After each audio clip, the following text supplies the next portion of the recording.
I would put this subject into a category. I was thinking about it, and the category I would put it in would be principles of Sabbath observance. And if you would, turn to Exodus 35, verses 1 through 3. And we're going to take a look at a scripture here that often brings up questions. So in Exodus 35, verses 1 through 3, most of this information is stuff that we know from so many different places in Scripture, and then there's a little bit added at the end.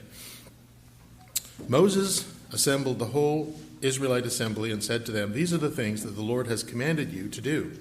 For 6 days work is to be done, but the seventh day shall be your holy day, a Sabbath rest to the Lord. Whoever does any work on it is to be put to death. Do not light a fire in any of your dwellings on the Sabbath day." Now it's that little added information there in verse 3 that I want to address for the most part. Sometimes people allow this verse, and I'm talking about verse 3, don't light a fire in your home. Sometimes people allow this verse to become a source of confusion, and they get a little bit mixed up with regard to how God intends us to obey his Sabbath command. His instructions for the Sabbath are very straightforward. I think that we all know that. We rehearse it on a regular basis. We are to rest from work. We are to attend a worship assembly. We are to keep the day holy and don't pursue our own pleasure from sunset to sunset. And that's the gist of it. Now, of course, I know there's a lot of leeway in there. There's a lot of, well, what about this and what about that? But does this verse here, verse 3, do not light a fire in any of your dwellings on the Sabbath day, does this regulation about not lighting a fire mean that we're not allowed to heat our homes in the winter? Is that what we're talking about? And you might laugh. I saw someone laughing out there, but I have stood next to the minister while someone asks them this question very earnestly and very, very concerned. And of course, this is when we lived up in Fort Wayne, Indiana, where it gets really cold in the wintertime. So are we talking about something like that? No fire, no heating your homes in the winter, not allowed to cook or warm up food to eat, or allowed to light a lamp until probably 70, 60 years ago. Many people in the United States didn't have electricity yet, so they would light a lamp. It was a fire in their home. Today, if I use electricity instead of gas or propane, am I off the hook? I mean, you think about your furnace, of course, furnace, gas furnace, right? Still using fire. Am I off the hook, or am I violating the spirit of the law by using electricity? And what about the internal combustion engine on my car?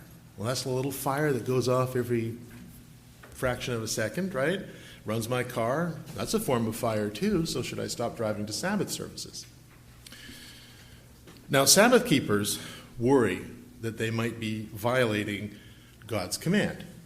And people will ask about verses like this in sincerity. And then some people ask not in sincerity. I will call them mockers. Mockers use this as an example of how God's commands are archaic, outdated, not meant to be applied to the 21st century. Well, look, that's just ridiculous. Imagine, how would you Sabbath keepers fulfill this command? And for those who teach against the Sabbath, that the law is done away, they will ask, well, if you do that and that and that, why don't you do this? You're obligated to keep the whole law. If you haven't heard that argument, prepare yourself, because you will hear it at some point. Why do you do some of the law but not all of the law? Okay? And then their point is to try and hack away at what you believe by saying, well, you're picking and choosing, so you need to just throw it all away. Well, let's take a look at the context, okay? Let's take a look at the context of this verse. Excuse me. The verse that we're talking about, Exodus 35, verse 3, is inserted into the middle of an extensive 14-chapter section of instructions regarding the building of the tabernacle. So if you have a paper Bible, and I know some of you still do, archaic, and you scoot through the chapters, you'll see that starting in chapter 25 of Exodus, this is the section where Moses goes up on the mountain and he receives the instructions from God, and he's up there for 40 days. Okay? And that's chapters 25 through 34. And there's all kinds of instructions in there. We're going to take a look at a couple of them. And then once he'd received all these instructions, he came down off the mountain and he brought the instructions to the people. And of course, this includes the dramatic record of him smashing the stones when he finds people not doing right. But he comes down from the mountain and he brought the instructions to the people. Then, if you, again, have your old-fashioned paper Bible and you look at chapters 36 through 40, you'll see it almost seems like we're going through the same material again. Well, you are, because we're going through how they took these instructions and then they did them. They got the instructions and then they did them. Okay? So they proceed to build the tabernacle and all its furnishings according to the instructions that Moses had received. Now, constructing the tabernacle was going to be an enormous project. Huge project. It would require a tremendous amount of work. So that was what was laid out for the people with these instructions. All right? Tremendous amount of work. There was going to be sewing. There was going to be embroidery. There was going to be carpentry. And especially metalworking. Lots and lots and lots of metalworking.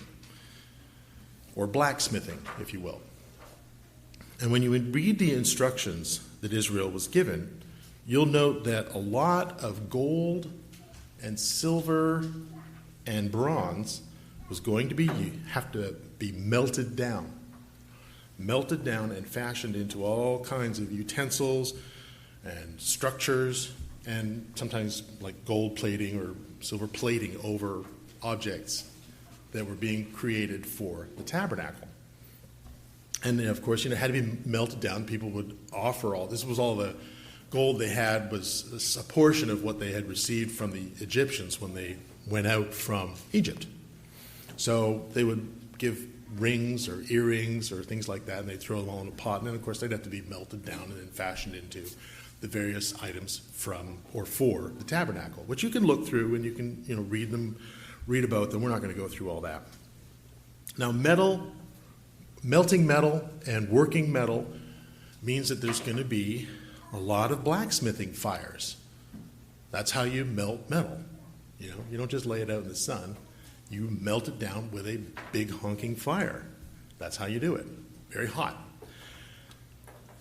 And what I'd like to do then is just take a look at a few verses from those sections that I mentioned that specifically refer to the process of casting molten metal, just so you get a little bit of the picture, okay? So if you go quickly back to Exodus 25, verse 12, it says, and this is in talking about the ark, cast, which means pour, molten metal. Cast 4 gold rings for it and fasten them to its 4 feet, and 2 rings on one side and 2 rings on the other. Another example would be Exodus 26, verse 37. And these are only a few examples of many, many instances where they were to work with metal. 26, verse 37 says, make gold hooks for this curtain. There was a curtain that they needed to fashion. There was all kinds of stuff. Make gold hooks for this curtain and 5 posts of acacia wood overlaid with gold, and cast 5 bronze bases for them. Cast. The actual word there is pour. So pour, he's talking about molten metal, okay? Now that's the instructions. Just quickly, we'll go to the second section and look at, they followed through on this. So Exodus 36 says, they made 4 posts of acacia wood for it and overlaid them with gold, and they made gold hooks for them and cast their 4 silver bases. Chapter 38, verse 5 says, they cast bronze rings to hold the poles for the 4 corners of the bronze grating, etc., etc. And let's see. Here's one that's interesting. Chapter 38, verse 27, which tells us the 100 talents of silver were used to cast the bases for the sanctuary and for the curtain. 100 bases from 100 talents, 1 talent for each base. They used 1,775 shekels to make the hooks for these posts and overlaid the tops of the posts and to make their bands. So, for instance, okay, so silver, we're talking about 3.4 metric tons of silver, okay? I thought that would be worth mentioning because we're talking about a lot of metalworking. If you've ever seen a replica of the temple, there's a lot of metalworking in it. Now, you might have noticed that I skipped over chapter 35. If you were paying attention, I skipped over chapter 35, which is where we started off, okay? This is because it's in the middle of these two sections, all right? After Moses brings God's instructions down from the mountain, and before they get started to work, okay? So in the middle, Moses reminds them of the ground rules, okay? So we got this big project, a lot of stuff going on. And, of course, we're going to have all these extra blacksmithing duties and things like that. Moses reminds them of the ground rules. And what are the ground rules for this tremendous project that they're working on? Well, Exodus 35, verses 1 through 3. Let's just pick it up in verse 2. For 6 days work is to be done, but on the seventh day shall be a holy day, or day of Sabbath rest to the Lord. And whoever does any work on it is to be put to death. Do not light a fire in any of your dwellings on the Sabbath day. Moses reminds them of the ground rules. You've got 6 days to work on this project. The seventh day, right? The seventh day is still a Sabbath rest to the Lord. Okay? And then he adds an additional warning. Let me put it that way. An additional warning. Do not light your fires in your dwellings on the Sabbath. Okay? Now, when that's viewed in context, the larger context, it's an admonition, I believe, not to do any of this construction work on the Sabbath, not to do any of this blacksmithing work on the Sabbath. Now, the rest of chapter 35 is an account of the people joyfully contributing all their gold. They've got all their jewelry and things like that, and they throw them all into this pot, and they throw in the gemstones that they've got, and the hides, and the cloth, and the oil, and the incense, and all the other necessary materials for the project. Let's take a look at verse 22. All who were willing, men and women alike, came and brought gold jewelry of all kinds, brooches, earrings, rings, and ornaments, and they presented their gold as a wave offering to the Lord. And it goes on and it talks about all the other elements. But I'm kind of focusing on the metal here. It also describes the selection of master craftsmen, Bezalel and Oholiab, who were inspired by the Spirit of God with skill in artistic designs for gold and silver and bronze. Verse 32 of that same chapter. So verse 32 I want? I think so. So they pick out Bezalel, Uri, and the other guy's name I have a real hard time pronouncing, Oholiab. In verse 32 it says, to make artistic designs for work in gold, silver, and bronze. Then it goes on, to cut and set stones, to work in wood, basically the whole gamut. But I'm drawing your attention to the work that they would do in metal, which is a very big part of the tabernacle. Okay? So all these people, they're giving all these things. And in fact, they were very excited about the project. They were really pumped. And they were giving up so much of this stuff that Moses actually had to turn around and say, well, tell the people to stop. We've got more than enough. We have all the gold we need. Stop. We don't need any more. This is it. This is all we need. And so this excitement was a good thing. I'm certain that God was pleased to see it, but it was not to be an excuse to work on the Sabbath. All right? Even for constructing the tabernacle, all right? Even for constructing the tabernacle, which is why I believe we see right there in the middle between these two sections, instructions and follow-through, this warning, don't work on the Sabbath. Don't light your fires on the Sabbath. Don't do this work on the tabernacle on the Sabbath, okay? So God is not forbidding you, 21st century dweller, God is not forbidding you to start a fire to warm your homes on a cold Sabbath night, nor is he forbidding a cooking fire, nor the lighting of a lamp. Would it please God for you to sit in the dark all day on the Sabbath? No, that's not what this verse is about. Okay? The regulation, I don't believe it really is a regulation, the regulation was not an addition to the basic principles of Sabbath observance. It was a reminder. It was a reminder of the command to rest from our work on the seventh day, in a context specifically related to doing the hard work of building the stuff for the tabernacle. So this verse is only a source of confusion when it's plucked out of the surrounding context and used in isolation. So don't be confused.